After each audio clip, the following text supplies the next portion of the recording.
자, 2점짜리 문항 6강에. 자, 4번. 자, 북태평양 연간 증발량 마이너스 강수량. 자, 증발량 마이너스 강수량 나왔다면 뭐와 비례한다? 염분에 비례한다. 자, 갑시다. 자, 표준 염분은 A, B. 자, 물어봤는데 이 결과적으로 이 값, 여기 나와 있는 수치 자체가 염분에 비례하는 값이니까 서로 비교하면 되겠지?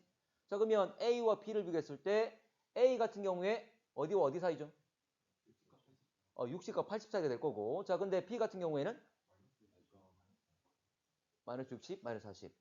자, 이 수치 보게 되면 결과적으로 이거 40, 60 서로 그 사이에 있다는 걸 알 수가 있겠죠? 됐나? 40, 60 사이니까 결과적으로 A가 더 크다는 걸 알 수가 있겠지? 자, 넘어가겠습니다. 자, A 해역의 A 부근, 자, 대기 대순환에 의해 저압대가 발달한다. A 부근은 20, 40 사이. 그러면 30도 부근을 말하겠지? 그리고 다른 지역보다 지금 염분이 약간 높은데 결과적으로 이 30도 부근은 무슨 기압? 고기압, 고압대가 발달하는 거잖아, 맞지? 참고로 실제로는 딱 여러분들 30도 위치 안 할 수도 있지. 왜냐면 태양 같은 경우가 적도 상공은 계속 있는 게 아니잖아. 참고로 지구가 기울어져 있기 때문에 북반구에 쏠리는 경우도 있고 남반구에 쏠리는 경우도 있습니다. 그리고 대륙이 어디가 더 많아? 북반구 좀 더 많아. 그래서 우리가 참고로 열적 온도에 관련해서 본다면, 기온에 관련해서 본다면 좀 더 적도보다 좀 더 고위도 쪽에, 그러니까 북반구에 쏠린 쪽에 우리가 좀 더 우리 가장 온도 높은 영역이 형성돼 있어. 그래서 우리가 기본적으로 이론적으로 알고 있는 그 위치는 약간 차이가 있을 수 있다는 거지. 그걸 고려하시고. 자, 그래서 A 해역은 30도 부근 고압대가 될 것이다. 자, B 해역 부근에는 대기 하강 기류보다 상승 기류가 우세하다. 자, 상승 기류가 있다면 상승만 하면 구름 만들고 강수가 많단 말이잖아. 지금 염분이 낮았겠지? 근데 B 지역. 자, 지금 위도가 거의 0도 부근이죠? 0도 부근이란 말은 적도 부근이니까 상승 기류가 많겠지. 그걸 말할 겁니다. 자, 넘어갈게.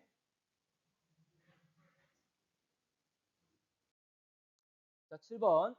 자, 그림은 표충순환, 심층순환, 모측 나타낸 것 되어 있습니다. 자, A, B, C, 용승, 침강 되어 있는데 자, 지금 표충수, 심층수 지금 색깔로 표현됐잖아, 맞지?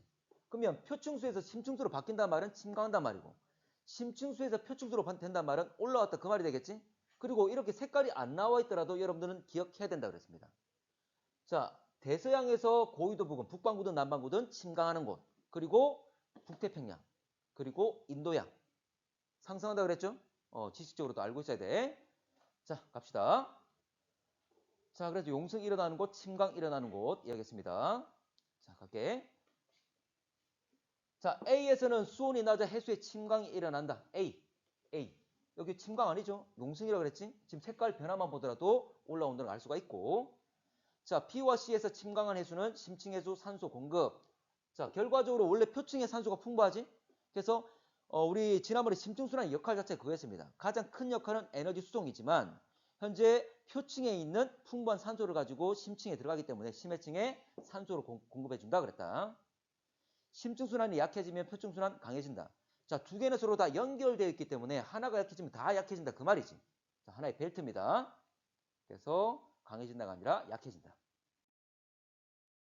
자, 그림 가나 우리나라 주변 해역 관측된 2월과 8월 평균 표층 염분. 자, 순서 없이 나와 있는데 여러분들 염분이 여름에 높습니까? 겨울에 높습니까? 겨울이 더 높겠지? 여름에 강수량이 많고 담수 유입이 많을 거니까 여름엔 낮을 거잖아? 그래서 염분이 높은 게 바로 현재 겨울 될 것이다. 자, 그러면 지금 나와 있는 값을 비교해 보면 현재 자, 가가 8월이고 나가 2월 되겠지? 현재 나가 더 높은 값을 가지고 있으니까. 자, 담수의 유입량은 동해보다 황해가 많다. 자, 우리나라 같은 경우에 어느 지형이 높습니까? 동쪽이야, 서쪽이야? 우리나라는 동쪽이 높기 때문에 대부분의 하천수들이 서쪽이나 또는 남해로 흘러가게 돼 있잖아, 맞지? 태백산맥 동쪽에 있잖아. 그래서 대부분의 하천수가 황해, 서해로 들어간다. 근데 우리나라보다는 훨씬 더 땅덩어리가 넓은 중국으로부터 많은 담수들이 유입되고 있지? 생각하시면 되고 어쨌거나 담수 유입은 동해보다 황해가 많다. 맞고 자, 표층해수의 밀도 2월, 8월. 자, 밀도는 수온과 염분이 함께 작용할 건데 자, 겨울 같은 경우 수온이 어때? 수온이 낮고 염분은 더 높지? 그러면 밀도가 클 수 있는 조건을 다 가지고 있는 거잖아. 그래서 2월달 겨울이 더 클 것이다. 자, 표층 염분 나보다 가에서 대체로 낮게 나타나는 주요 원인 강수량 차이 맞습니까? 참고로 가나 겨울과 여름이기 때문에 여름에 강수량에 의해서 강수량도 많지만 담수의 유입도 많잖아 맞지? 그래서 이게 강수량 주1이라는 걸 알 수가 있다. 자, 갑니다. 자, 그래서 결과적으로 지금 난류, 멕시코 만류가 올라와서 이게 흘러가지고 지금 이 색깔을 칠하고 있는 곳이 이 난류가 어떻게 흐르고 있는지 표현하고 있는 거잖아. 자, 그래서 지금 영국 쪽에, 아이슬란드 쪽에 이 난류 자체가 유입되고 있음을 표현하고 있는 거지. 그래서 열 공급받는 것이 결과적으로는 이 지역들이 받는다 그 말이 되겠지. 그리고 캐나다 같은 경우는 우리가 이 해류가 결과적으로 일부는 올라가서 나중에 어떻게 됩니까? 다시 내려오게 되는 거지. 그래서 실제 캐나다 주변에 해류를 표현하지 않았지만 위에서 오히려 차가운 물이 내려오고 있는 지역이잖아. 따뜻한 물 유입이 잘 안 되고 있는 거지. 결과적 열 공급받는 곳은 오히려 영국이 더 많이 받게 된다. 그 말을 의미하고 있는 거지. 자, 갈게. 자, 그래서 온도는 오히려 니은 지역, 영국 지역이 더 높게 될 것이고, 자, 디귿은 멕시코 만류 됐고, 난류는 저위도에서 에너지를 고위도로 수송하는 역할. 맞는 말이죠? 현재 따뜻한 물이니까 당연히 열을 가지고 이동하게 되는 걸 말하고 있지. 자, 갈게. 자, 11번. 자, 남태평양 아열대 순환. 자, AD 쭉 나타냈다. 자, 갑시다. 자, A 같은 경우에 남쪽도 해류가 흐르는 거지. 자, B에서는 동 오스트레일리아 해류. 난류 한류? 난류지선 왜 그래? 자, D는 뭡니까? 남극 순환류죠. 편서풍에 지나가는 거잖아. 자, C가 뭡니까? C 지역 지나는 것. 페루 해류죠. 한류, 난류? 한류. 자, A와 D에 흐르는 해류 주된 형성원이 대기 대순환에 의해 지표부는 형성된 바람. 우리가 알고 있는 자, 무역풍과 편서풍을 말하는 거지. 맞고. 이거 원래 바람 자체가 그냥 원인이잖아. 자, 영양염. 자, 영양염에 이 영양염이란 것 영양염류라 생각하시면 됩니다. 자, B보다 C, B, C. 난류와 한류를 의미하지 맞지? 영양염류는 한류가 많아, 난류가 많아? 한류가 더 많죠? C에서 더 크겠지. 그리고 한류가 더 많은 게 영양염류뿐만 아니라 또 뭐 있습니까? 수온과 관련된 용존산소량. 왜 그래? 용존산소량. 자, AD 흐르는 해류 형성된 표층순환 방향은 시계 방향. 자, 시계 반대 방향. 여기 나와 있는 그대로 순환 방향을 보면 될 거잖아, 맞지? 지금 나와 있는 방향 자체는 시계 반시계야? 반시계라는 걸 알 수가 있죠? 자, 가겠습니다. 자, 12번. 자, 수온과 밀도 관계인데, 자, A와 B 중에 누가 수온이 됩니까? A가 되겠죠? 요거 일반적인 모습 우리가 잘 알고 있잖아, 맞지? 그래서 제일 위에 혼합층, 수온약층, 심해층 모습 띄고 있는 게 바로 A가 수온. 그럼 당연히 B가 밀도. 수온과 밀도는 무슨 관계? 반비례. 자, 그리고 나에서 봤을 때도 A가 뭐가 된다? 수온이고 B가 밀도가 되겠죠? 참고로 저위도가 수온이 높을 수밖에 없잖아, 맞지? 자, 됐습니다. 자, A는 수온, B는 밀도. 자, 니은. 표층에서 평균 염분. 60도 S 주변보다 60도 N 주변이 낮다. 참고로 요거 이 두 개. 자, 이거 우리가 지난번에도 한번 비교를 했던 부분인데 원래 수온과 밀도는 반비례 관계를 가지잖아. 근데 남반구는 잘 맞아떨어지지만 북반구의 고유도는 잘 맞아떨어지지 않지. 참고로 밀도에 영향 주는 것이 수온뿐만 아니라 뭐도 있다? 염분도 있기 때문이지. 참고로 북반구의 고위도 뭐가 많다? 대륙이 많아서 뭐가 많아져? 담수 유입이 많았지. 그래서 염분이 낮은 거지. 그래서 수온은 낮지만 염분이 너무도 낮기 때문에 밀도가 그렇게 현재 높게 나타나지 않는다 그랬습니다. 그래서 유입되는 것. 그리고 남극 주변 같은 경우에는 남극 순환유가 강하다 그랬지. 그래서 그 안쪽에 있는 물과 바깥쪽에 있는 물 자체가 서로 만나는 것 순환이 잘 안 이루어진다 그랬지. 그래서 염분이 높은데 영향을 준다 그랬습니다. 자, 표층해수 수온 분포 가장 큰 영향 주는 요인은 대륙 분포. 참고로 표층의 수온 분포 가장 영향 크게 주는 게 누구였습니까? 태양 복사 에너지였죠. 그래서 고위도로 감에 따라서 온도가 떨어지게 되는 거였잖아. 그래서 부가적으로 대륙 분포나 또는 해류가 조금의 영향을 주게 되는 거지. 가장 큰 영향은 태양 복사 에너지다. 자, 넘어갈게. 자, 13번. 자, 가나 서로 다른 해역 수심에 따른 수온과 염분. 자, 다른 해역이라 말을 해줬습니다. 갑시다. 자, 바람은 가의 해역보다 나의 해역에 강하게 분다. 자, 참고로 바람 세기가 결정하는 혼합층이 두께지.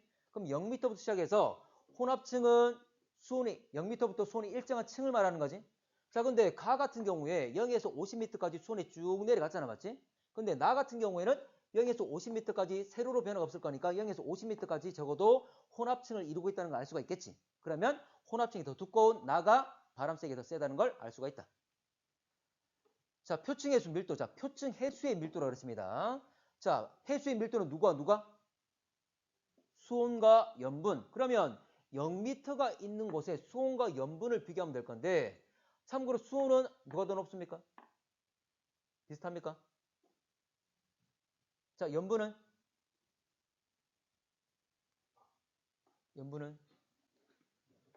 두 개 좀 차이가 그렇게 크진 않다, 맞지? 근데 어쨌거나 여기 보면 지금 등 밀도선들이 나와 있잖아? 자, 등 밀도선 비교할 수 있을 건데, 자, 볼게. 등 밀도선을 비교하면 여기 1.022, 1.024, 가운데가 1.023이 될 건데, 참고로 가 같은 경우에는 1.023보다는 약간 위에. 자, 근데 나 같은 경우에는 1.02보다 약간 아래쪽에 있는 거지? 어쨌든 등 밀도선이 나와 있기 때문에 쉽게 구분할 수가 있다. 자, 가의 해역의 표층부터 수심 50m까지 해수의 밀도 변화, 수온과 염분 영향이 더 크다. 참고로 아까 수온과 염분이 밀도 변화에 영향을 줄 건데 가 같은 경우에 0에서 50m까지 거의 가로축의 변화는 없지. 그 말은 염분 변화 거의 없단 말이죠. 자, 그러면 수온 변화 주로 일어날 건데 지금 등 밀도선을 지나갔잖아. 그 말은 밀도 변화 생길 건데 세로축인 바로 수온 변화에 의해서 수로 나타난다는 걸 알 수가 있다. 근데 지금 염분의 영향이 더 크다 그랬으니까 말이 안 맞다 그 말이지. 염분은 가로축. 4번. 자, 이건 과거에 나왔던 문제인데 이거 여러분들 머릿속에 지식이 있고 내용이 있고 이걸 그냥 그대로 적용하시는 거예요. 자, 북태평양 어느 해역 월별 수심에 따른 수온 분포 나와 있는데 아까 혼합층의 두께, 혼합층은 말 그대로 표층, 표면부터 시작해가지고 수온이 일정한 층을 말할 거잖아. 자, 그러면 8월과 2월 보게 되면 자, 2월 달은 어때? 0과 40m, 60m, 100m가 한 곳에 다 모여 있지. 그 말은 0m부터 100m까지 수온이 다 어떻다? 같다 그 말이 되겠지. 근데 8월 같은 경우는 어떻습니까? 8월은 0m, 40, 60, 100까지 다 세로값인 수온이 다 다르잖아. 맞나? 그러면 훨씬 더 혼합층이 잘 발달된 건 2월 달인 걸 알 수가 있다. 0에서 100m까지 같은 수온값을 가질 거니까. 자, 니은 표층에서 수심 40m 사이 해수의 연직운동. 자, 연직운동이 잘 일어나려면 안정, 불안정? 불안정이 될 거야. 근데 안정이라는 것은 위쪽은 따뜻한 물, 아래쪽은 차가운 물. 온도 변화가 심할 때 아주 안정한 거잖아, 맞지? 자, 그러면 온도 변화 정도를 생각하시면 될 건데, 자, 12월과, 자, 볼게. 12월과, 자, 8월. 자, 12월 달에는 온도 변화가 지금 0에서 40m까지 다 같은 온도지? 근데 8월 같은 경우는 0m와 40m가 또 온도가 서로 다르죠? 0m는 온도 높고 40m 온도 낮잖아? 그러면 8월 같은 경우에는 0m는 온도 높고 밑에 있는 40m는 온도가 낮아. 그러면 위에는 따뜻한 물, 아래는 차가운 물. 안정, 불안정? 안정하겠죠. 근데 12월달 같은 경우에는 60m까지 다 동일한 온도를 가지고 있는 거지. 그러면 위아래가 실제로 좀 더 밀도 큰 애가 아래쪽에 있긴 있지만 온도가 거의 유사하기 때문에 밀도 차이 거의 없단 말이지. 그럼 쉽게 위아래가 움직일 수 있는 구조를 가지고 있지. 맞나? 다시 말하지만 수온 약층이 발달한 8월이 더 발달한 8월이 현재 더 안정할 것이다. 여러분들 연직운동 말고 다 무슨 말 쓰기도 하지? 연직운동, 수직운동, 불안정, 대류. 다 같은 의미지? 되게 어떤 말이 나오더라도 생각하셔야 됩니다. 자, 디귿. 수온만 고려할 때 표층 용존산소량. 자, 용존산소량은 수온과 무슨 관계? 반비례. 자, 그러면 지금 표층 그랬으니까 2월 보게 되면 자, 수온이 어때? 가장 낮습니까? 자, 참고로 0m 갔을 때 수온이 거의 가장 낮잖아, 맞지? 그 말은 가장 많이 녹을 수 있다. 지금 반대로 말한 거지? 수온의 반비례니까.